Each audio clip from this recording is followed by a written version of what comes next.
우리 다 같이 한 마음으로 사도행전 2장 1절 말씀 같이 합독해 보도록 하겠습니다. 오순절 날이 이미 이름에 그들이 다 같이 한 곳에 모였더니 아멘. 사랑하는 여러분, 인생을 살다 보면 가장 아름다웠던, 가장 행복했던 시간은 뜨겁게 열정적으로 그리고 기쁘게 살았던 시간일 것입니다. 무대에 오르는 가수가 어떤 공연을 할 때 많은 관객들에게 기립박수를 받고 어떤 눈물을 흘리게 하는 것은 그 무대에 서 있는 여러분, 그 배우가 또한 가수가 이 무대가 마지막인 것처럼 여러분 열정적으로 공연을 할 때 그것을 보고 또 모든 관객들은 감동을 합니다. 박수를 쳐줍니다. 우리가 열정적으로 살아가기 원합니다. 충만한 삶을 살아가기 원합니다. 그러나 우리 현실은 우리 열정적으로 살아가는데, 우리가 기쁘게 살아가는데 살아가지 못하도록 방해하는 많은 것들이 있어요. 내 안에 불안, 두려움, 환경적 압박, 또한 초조, 걱정, 근심이 나를 짓눌러서 내 얼굴에 그늘이 지게 하고 내 입가에는 웃음이 싹 사라지게 만듭니다. 먼저 우리 주님께서는 우리에게 마태복음 11장 28절에 말씀하십니다. 수고하고 무거운 짐진 자들아 다 come to me, 내게로 오라. 내가 너를 쉬게 하리라. 아멘. I will give rest. 내가 너를 쉬게 하리라. 주님께 오시길 바라겠습니다. 같이 읽겠습니다. 수고하고 무거운 짐진 자들아 다 내게로 오라. 내가 너희를 쉬게 하리라. 아멘. 주님께 오십시오. 주님께 여러분 수고하고 무거운 모든 줄 맡기시길 바라겠습니다. 그렇다 해서 여러분 자녀는 우리가 아무것도 하지 않는 건 아닙니다. 여러분 자녀 어떻습니까? 여러분 자녀가 해야 될 일이 있죠. 중간고사, 기말고사, 부모가 대신 봐주는 거 아닙니다. 본인이 밤새 가면서 공부하고 여러분 스트레스를 적지 않게 받아가면서 열심히 공부하여 중간고사도 치르고 기말고사도 치르고 각종의 시험을 치르는 것처럼 우리가 주님께 맡긴다 해서 우리가 아무것도 하지 않는 건 아닙니다. 우리가 열심히 합니다. 그러나 사랑하는 여러분, 우리에게 도와주시고 힘을 주시고 우리를 격려해 주시고 더 나아가서 우리에게 다이나마이트 같은 능력으로 우리를 사로잡아 주시는 성령 하나님이 내 안에 계십니다. 그 성령 하나님께서 우리와 함께하여 주십니다. 오늘 성경에서는 우리에게 이렇게 말합니다. 오순절 날 이름에 바로 성령님이 임하셨습니다. 그 성령님께서는 우리 예수님께서 부활하시고 승천하시기 전에 이미 약속하시고 가셨던 말씀입니다. 누가복음 말씀 24장 49절 말씀에 볼지어다 내가 내 아버지께서 약속하신 것을 너희에게 보내리니 너희는 위로부터 능력으로 입혀질 때까지 이 성에 머물라 하시니라. 아멘. 예수님께서는 하나님으로부터 약속받았던 것을 내가 너에게 보내리니 너는 stay in the city, 이 성에 머물러라. 어디도 가지 말고 stay 하여라. 머물러라. 기도하여라. 약속을 믿고 기다리라는 것이죠. 여러분, 하나님께서 우리 예수님께 약속하신 것이 무엇인가요? 바로 성령님이십니다. 성령님을 약속하여 주셨습니다. 그 성령님 우리에게 보내주셔서 이제는 내가 너희와 함께하리라. 영원히 함께하리라. 성령님이 우리와 함께 하십니다. 그럼 이제 구체적으로 성령님이 누구신지를 아셔야 됩니다. 성령님은 하나님이십니다. 여러분이 잘 아는 삼위일체 하나님이라는 것을 잘 알 겁니다. 삼위일체가 무엇입니까? 성부 하나님, 성자 하나님, 일단 성령 하나님은 한 하나님이시라는 겁니다. 그런데 각자 하시는 일, 큰 구원을 이루시는 데 있어서 하시는 일은 다 달랐어요. 그러나 우리 성부 하나님, 성자 하나님, 또 성령 하나님은 한 하나님으로서 같이 일하셨고 본질은 같은 신분이십니다. 그래서 성부 하나님은 성자 하나님을 이 땅에 보내주셨고요. 또 성자 하나님이신 예수님께서는 십자가에서 우리를 대신해서 죽으시고 또한 우리의 죄를 다 씻어주시고 부활하시고 난 후에 성자 하나님께서 성령 하나님 우리에게 보내주셨습니다. 그랬기 때문에 성령 하나님은 바로 하나님이시고 또한 성자 하나님이시기 때문에 예수님을 나의 구원자라고 예수님을 나의 주인으로 모시지 않는 자는 성령님을 모실 수가 없어요. 예수님, 나는 죄인입니다. 당신이 예수님이 나의 구원자이십니다. 고백하는 자에게만 성령님 임하십니다. 로마서 말씀 8장 9절 말씀에 만일 너희 속에 하나님의 영이 거하시며 너희가 육신에 있지 아니하고 영에 있나니 누구든지 그리스도의 영이 없으면 그는 그리스도의 사람이 아니니라. 아멘. 그리스도의 영이 없으면, 하나님의 영이 없으면, 성령님이 없으면 그리스도의 사람이 아니니라. 성령님이 있어야 하지만 그리스도의 사람, 하나님의 자녀라는 겁니다. 그래서 그 성령님은 예수님을 구원자를 모시는 자에게 주시는 선물이라는 겁니다. 그럴 때 예수님께서 나는 너희를 대신해 십자가에 죽고 내가 다 사역을 완수한 후에 나는 승천하였지만 바로 나의 영, 예수의 영, 그리스도의 영을 내가 너에게 보내줄 것이고 그 영이신 그 성령님 너와 영원히 함께 할 것이란다. 아멘. 여러분 안에 계신 성령님은 하나님의 영이십니다. 예수의 영이십니다. 천지 만물을 지으시고 나를 죽기까지 사랑하시며 내 생명을 다 내어주신 그 사랑의 여러분 예수님, 천지 만물을 창조하시고 온 세상에 주관지신 그 하나님이 지금 나의 조그만 가슴 속에 내주하고 계십니다. 이것이 믿어지기 시작하면 여러분의 삶은 완전히 달라지기 시작합니다. 사랑하는 여러분, 오늘 우리 성령님은 오늘 오셨어. 이미 오신 성령님이 여러분 안에 계셨어. 내가 누구인지 아느냐? 나는 하나님의 영이야. 나는 그리스도의 영이야. 바로 그 성령님이 내 안에 계시는 것입니다. 그래서 성령의 충만함을 받고 나면은 아주 놀라운 역사가 일어납니다. 여러분 베드로의 삶을 여러분 잘 알 겁니다. 베드로의 삶이 어떻습니까? 과거 그는 두려움이 많았어요. 그는 근심과 초조하게 살았습니다. 그러나 성령 충만함을 받고 난 후에 그의 삶 완전히 변화가 됐었죠. 이것이 사도행전 2장 36절 말씀에 같이 읽겠습니다. 그런즉 이스라엘 온 집은 확실히 알지니 너희가 십자가에 못 박은 이 예수를 하나님이 주와 그리스도가 되게 하셨느니라 하니라. 아멘. 성령님이 오시며 성령님이 내 안에 오셔서 하시는 일은 내 입을 벌려서 내 안에 계신 성령님께서는 내가 예수님을 주라고 그리스도라고 전할 수밖에 없게끔 성령님 나를 인도하여 주십니다. 여러분 오스왈드 챔버스가 이 성령 세례에 대한 목적, 성령 충만함의 목적에 관해서 이런 말을 합니다. 성령 세례의 목적은 기적을 낳는 귀한 신자가 되는 것이 아니라 예수님의 증인이 되는 것이다. 예수가 한 일에 대하여 증인이 되는 것보다 예수님이 어떤 분인가에 대한 증인이 되는 것이다. 아멘. 성령 충만, 성령 세례의 목적은 예수님의 증인이 되기 위한 것이에요. 내가 성령님이 내 안에 계시면은 예수님의 증인이 됩니다. 그래서 예수님이 하신 일을 전하기보다는 예수님 누구신가를 전하게 됐습니다. 예수님 하셨던 일은 우리를 구원하셨던 일뿐만 아니라 병 고치는 일, 또한 치유의 일, 우리에서 모든 걸 자유케 하는 많은 일들을 하셨죠. 그런 병 고치는 일들은 여러분 예수를 믿지 않은 사람도 할 수 있습니다. 그렇기 때문에 예수님께서 하신 일을 전하는 것이 아니라 바로 병을 온전히 치르실 유일한 구원자, 죄에서 구원하실 유일한 구원자, 병 가운데서 모든 질병 가운데서 흑암의 어떤 세력 가운데서도 여러분 구원하실 유일한 구원자는 예수 그리스도임을 선포하셔야 되는 겁니다.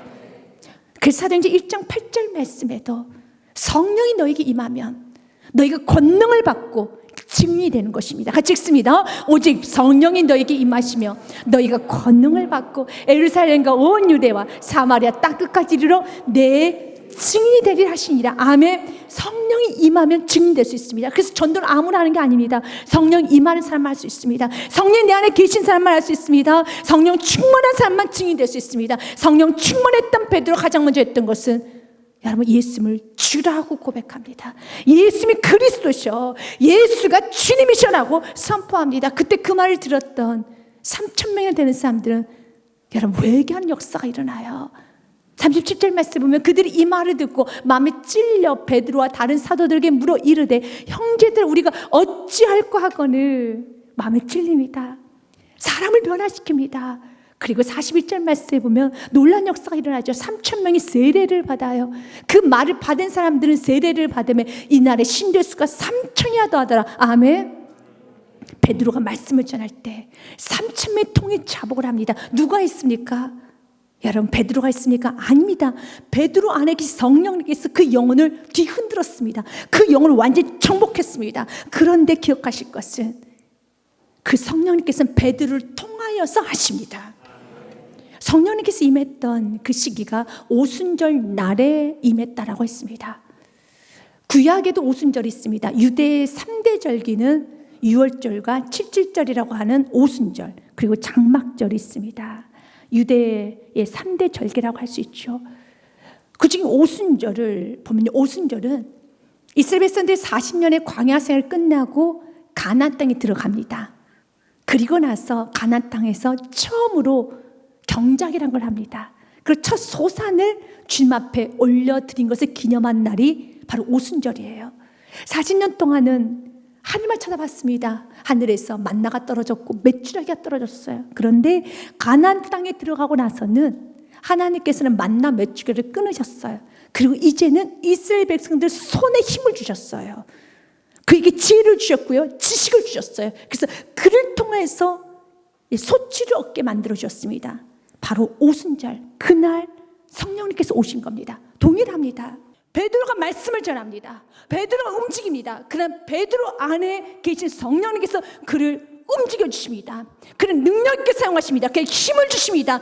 그 연약한 무릎 일으켜 세워주시고요, 그 무능한 손에게 힘을 주시고 그에게 지혜를 주시는 것입니다. 왜냐하면 성령님은 능력이에요. 능력을 우리가 두나미스라고 합니다. 이것을 영어로는 다이너마이트예요. 여러분에게 계신 성령님은 다이너마이트예요. 여러분에게 계신 다이너마이트가 돼서 폭발적인 역사가 일어나는 겁니다. 여러분, 어떻게 3,000명을 변화시킬 수 있나요? 그건 베드로의 힘이 아니에요. 베드로 안에 계신 성령님께서 하신 것입니다. 성령님 움직이기 시작했을 때, 베드로 입을 사용하기 시작했었을 때 놀라운 역사가 일어납니다. 또한 베드로는 성전 미문에 앉아있던 안진뱅을 일으켜 세웁니다. 사도행전 3장 말씀에 보면 베드로가 이르되 은과 금은 내게 없거냐, 내게 있는 것은 내게 주느니 나사렛 예수 그리스도의 이름으로 일어나 걸으라 하고, 아멘. 그때 7절 말씀 같이 읽겠습니다. 오른손을 잡아 일으키니 발과 발목이 곧 힘을 얻고, 아멘. 여러분, 그 안진뱅이 오른손을 잡은 사람은 누구일까요? 베드로가 잡았어요. 그러나 베드로가 잡았었을 때 그의 발과 발목에 힘을 부어서 생기를 불어넣으신 분이 누구십니까? 베드로 안에 계신 성령님이신 겁니다. 그럴 때 베드로는 갈등이 되었을 겁니다. 내가 손을 잡고 일으켰는데 안 일어나면 어떻게 하나? 기적이 안 일어나면 어떻게 되나? 그때 베드로 안에 계신 성령님께서 힘을 보여줄 겁니다. 너는 할 수 있어. 너를 통해서 지금 영광 나타내실 것이야. 너는 할 수 있어. 내가 너 도와줄게. 내가 함께 하잖아. 성령인 내가 너 함께 하잖아. 내가 널 도와줄 것이야 한다. 내가 내 힘을 줄 것이야 한다. 베드로의 힘을 내라. 그가 믿고 자기 자신을 믿는 것이 아니라 베드로를 믿으면 역사가 안 이루어지죠. 사람이 어떻게 안진뱅이를 이렇게 세웁니까? 그는 있을 수 없는 일이에요. 그러나 베드로가 베드로 자신을 믿은 것이 아니라 베드로가 베드로 안에 계신 다이너마이트와 같은 성령님 믿기 시작했을 때, 능력의 성령님 믿기 시작했을 때, 두나미스의 성령님 믿기 시작했었을 때 기적이 일어나는 겁니다. 폭발적 역사 일어나는 것입니다. 여러분, 또한 성령님이 내 안에 계시면 무서울 게 없어요.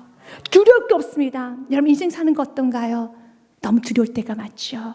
어떤 성도님이 저에게 이런 말을 하더라고요. 목사님, 저는 요즘 자녀가 무서워요. 저는 세상이 무서워요. 라는 말을 하더라고요. 공감은 했습니다. 너무 공감이 됩니다. 내 배가 아파서 내가 자녀를 낳았는데 자녀가 무서울 때가 있죠. 자녀가 좀 힘들 때가 있죠. 너무 이해가 되고 공감이 됩니다. 그런데 제가 이런 말을 했습니다. 성령 충만하십시오. 성령 충만하게 되면 무서움이 사라져요. 두려움이 사라집니다. 불안이 사라집니다. 초조가 사라집니다. 성령 충만해져야 되는 겁니다. 사도 베드로가 그랬어요. 과거 사도 베드로는 너무 무서움이 많았어요. 그가 오병이어 기적을 보았어도, 기적의 떡을 먹고 기적의 물고기를 먹었어도, 무리를 걸었어도 한 여정이 베드로를 향해서 예수님과 함께 다녔던 자야, 그 말에 베드로는 예수님을 향해서 저주하고 예수님을 부인하고 도망쳐버립니다. 그랬던 베드로가 완전히 바뀌어집니다. 그 이유가 무엇입니까? 베드로 안에 성령님이 계시기 때문에 성령님 베드로의 그 불안 초조한 마음을 잡아주시는 거예요. 그래서 여러분들이 날마다 성령님 나를 사로잡아 주옵소서. 난 너무 연약합니다. 난 너무 무서움이 많습니다. 난 이런 환경의 압박에 너무 두렵습니다. 성령님 나를 잡아 주시옵소서. 성령님을 사모하셔야 되는 겁니다. 그날도 여러분 사두개인과 제사장들이 베드로를 향해서 엇박합니다. 협박합니다. 무섭게 그를 노려보고 있습니다. 복음 전하지 말라는 겁니다. 그들을 불러 경고하여 도무지 예수 이름으로 말하지도 말고 가르치지도 말라 하니 과거 베드로, 성령 충만하지 않았던 베드로는 도망갔을 것입니다. 그러나 이제 베드로는 달라집니다.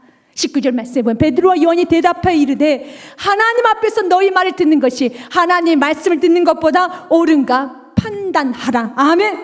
또박또박 말을 합니다. 그리고 20절 말씀에 같이 읽습니다. 우리가 보고 들은 것을 말하지 아니할 수 없다니. 아멘. 그는 가고 담대해집니다. 더 이상 뒤로 물러서지 않습니다. 성령 충만하면 세상이 무섭지 않아요. 세상을 정복할 수 있습니다. 세상은 결코 만만한 것이 아닙니다. 세상은 가볍게 봐서도 안 되고 세상은 그렇게 가벼운 곳이 아닙니다. 그러나 사랑하는 여러분, 성령 충만한 자는 세상을 이제 무서움의 대상으로 보는 것이 아니라, 불안한 대상으로 보는 것이 아니라, 환경에 눌리는 것이 아니라, 세상도 크지만 그러나 내 안에 계신 성령님은 성령 하나님이 내 안에 계시기 때문에, 성령 하나님이 내 안에 임재하고 계시기 때문에 그 성령 하나님이 나와 함께 하시고 나를 붙드시고 나와 동행하시기 때문에, 나 그 성령 하나님께서는 나를 통해 능력이 드러나실 것이기 때문에 난 두려워하지 않습니다. 성령 하나님과 함께 하시기 때문에 사도 베드로는 그가 가는 곳마다 놀라운 역사가 일어나요. 그가 가는 곳마다 하나님의 찬양하는 역사가 일어납니다. 여러분, 안진병을 일으키고 난 다음에 그 기적을 받았던 그 안진뱅이가 하나님을 찬양하기 시작합니다. 뛰어서서 걸으며 그들과 함께 성전으로 들어가면서 걷기도 하고 뛰기도 하며 하나님을 찬송하면서, 구절 말씀, 모든 백성이 그 걷는 것과 하나님을 찬송함을 보고, 아멘. 성령의 사람이 가는 곳마다 하나님 이름이 더 높아져요. 성령의 사람이 가는 곳마다 수많은 영혼이 하나님을 찬양하게 되어 있습니다. 성령의 사람이 가는 곳마다 기적이 일어납니다. 하나님은 여러분을 통해서, 여러분이 그 일을 하고 합니다. 성령님께서는 직접 그 일을 하지 않아요. 오순절에 임하신 성령님은 사용하세요. 사용할 자를 찾으십니다. 사용할 영혼을 찾으십니다. 내 능력을 누구를 통해서 사용할까? 어떤 가정에게 사용할까? 어떤 사업장에게 나의 그 두나미스, 다이너마이트 같은 능력을 어떤 영혼에게 보여줄까? 하나님 오늘도 찾고 계십니다. 성령님 오늘도 찾고 계십니다. 여러분 안에 계신 성령님이 여러분을 사로잡을 때 다이너마이트 같은 역사가 일어나는 것입니다. 그래서 우리는 오늘도 성령 충만함을 갈망하셔야 됩니다. 사랑하는 여러분, 에베소서 말씀에 우리에게 이런 도전을 합니다. 오늘 우리가 좀 집중할 단어가 성령님과 함께 충만함이란 단어에 집중하십시오. 같이 읽겠습니다. 시작. 술 취하지 말라. 이는 방탕한 것이니 오직 성령으로 충만함을 받으라. 아멘. 여러분, 성령 여러분 안에 계시죠? 그러나 그 성령님께서 나를 충만하게 다스려야 됩니다. 충만함이라는 것은 어떤 빈 아주 자그마한 공간도 없이 가득, 여러분, 완전히 채워진 상태가 성령 충만함인 것입니다. 그래서 성령 충만한 사람과 반대되는 사람은 자아 충만한 사람입니다. 자기 생각이 많고 항상 경험이 많고 자기 고집이 많고 생각이 많으면 성령 충만한 사람이 아니에요. 성령 충만하다는 것은 자기 생각은 하나도 없고 성령님이 나의 세포 하나하나까지도 완전하게 통제하고 다스리고 충만하게 어떤 공간도 없는 겁니다. 이게 성령 충만함이죠. 성령 충만하기 시작할 때 베드로 같은 기적이 일어나요. 또 생명 역사가 일어납니다. 태워진 역사가 일어납니다. 소생케 된 역사가 일어납니다. 왜? 성령님 살리는 영이시기 때문에 그렇습니다. 오늘 말씀에 성령님께서는 오순절 마가다락방에 임하셨습니다. 그런데 그 모습이 바람과 같이 임했어요. 불과 같이 임했습니다. 오늘 주님은 여러분의 심령, 여러분의 마음을 돌아보게 합니다. 지금 오순절 마가다락방에 임했던 그 충만함이 지금 내 심령에 있는가? 지금 내 마음에 오순절 마가다락방과 동일하게 어떤 한 공간도 비어있지 않고 충만함이 내 안에 있는가를 돌아보기 원합니다. 내 안에 바람 같은 성령님, 불 같은 성령님이 나를 완전히 사로잡고 있는가를 돌아보십시오. 2절 말씀은 호련히 하늘로부터 급한 바람 같은 소리가 있어 그들이 앉은 온 집에 가득한 것이 충만함입니다. 바람 같은 성령님이 여러분 안에 가득해야 됩니다. 여러분의 생각을 버리시고, 여러분 세상 걱정 의심 버리시고, 진리의 영이신 성령님이 여러분을 완전히 사로잡아야 되는 것입니다. 오늘 성령님에 대해서 바람이란 표현을 썼습니다. 바람은 구약의 영과 여러분 동일한 단어를 쓰고 있습니다. 영이 가는 곳, 성령의 바람이 부는 곳에는 생명의 역사가 일어나요. 왜? 영을 살리시는 영이기 때문에 가는 것보다 생명의 역사가 일어나는 겁니다. 에스겔서 37장 말씀에 보면은 마른 뼈가 가득한 골짜기에 에스겔이 서 있습니다. 그때 하나님께서 에스겔에게 말합니다. 인자야, 성령의 바람을 불어라. 그러면 그 마른 뼈가 살아날 것이란다. 또 내게 이르시되 인자야, 너는 생기를 향하여 태어나라. 생기에게 태어나여 이르기를 주 여호와께서 이같이 말씀하시기를 생기야, 사방에서부터 와서 이 죽음을 당한 자에게 불어서 살아나게 하라 하셨다 하라. 아멘. 생기가 불 때, 성령의 바람이 불기 시작하면은 살아납니다. 가정을 살리고 싶습니까? 자녀를 살리고 싶습니까? 여러분 빈들의 말풀같이 여러분 말라있는 사업장을 살리고 싶습니까? 여러분 회사를 살리고 싶고, 여러분 인생을 살리고 싶다라면 여러분을 살릴 수 없어요. 그래, 여러분 안에 계신 성령님은 살릴 수 있어요. 그분을 살리는 영이기 때문에 자녀를 살릴 수 있습니다. 모든 걸 다 살릴 수가 있습니다. 그래서 우리 성령 충만함 받아야 돼요. 베드로는 한 영혼도 살리지 못했어요. 아니, 자기 자신조차도 통제하지 못했던 게 베드로였습니다. 그러나 베드로가 성령 충만함 받자 3,000명을 살립니다. 5,000명을 살립니다. 그때 그의 영혼은 충만해지기 시작합니다. 하나님은 저와 여러분이 성령 충만하게 원합니다. 성령님은 내가 원할 때, 내가 다스림받기 원할 때, 내가 갈망할 때 성령님은 우리에게 충만하게 우리 다스려 주세요. 그러면서 이제는 말씀에, 이제는 이 성령님을 어떨 때, 그래 내가 성령님을 사모하기 시작하면은, 성령님을 갈망하기 시작하면은, 성령 언제 날 다스린다고 하셨지? 그래 내가 이제 성령님을 사모해야지, 성령님을 갈망해야지. 그러면 그 성령님을 사모하고 성령님을 갈망하는 것은 어떻게 하는 것일까? 하루 종일 성령님만 부르면 되는 것일까? 내 맞습니다. 성령님을 의식하십시오. 내 안에 계신 성령님 나를 다스려 주옵소서. 나의 입술을, 나의 생각을, 나의 손을, 나의 발걸음을 좌정하여 주시옵소서 라고 여러분들이 성령님을 의식하십시오. 또한 성령님께서 충만하게 일하셨던 여러분 현장이 있습니다. 그 성령님께서 오시는 전제 조건이 있습니다. 사도행전의 말씀과 요한복음의 말씀을 가지고 같이 보기로 합니다. 2장 33절 말씀은 중요한 말씀입니다. 우리 같이 준비해서 읽어보겠습니다. 시작. 하나님이 오른손으로 예수님을 높이심에 그가 약속하신 성령을 아버지께서 받아서 너희가 보고 든 이것을 부어 주셨느니라. 아멘. 성령님을 받기 위해서는 전제가 있어요. 성령을 갈망하는 그 말씀에, 그 갈망이 구체적으로 무엇으로?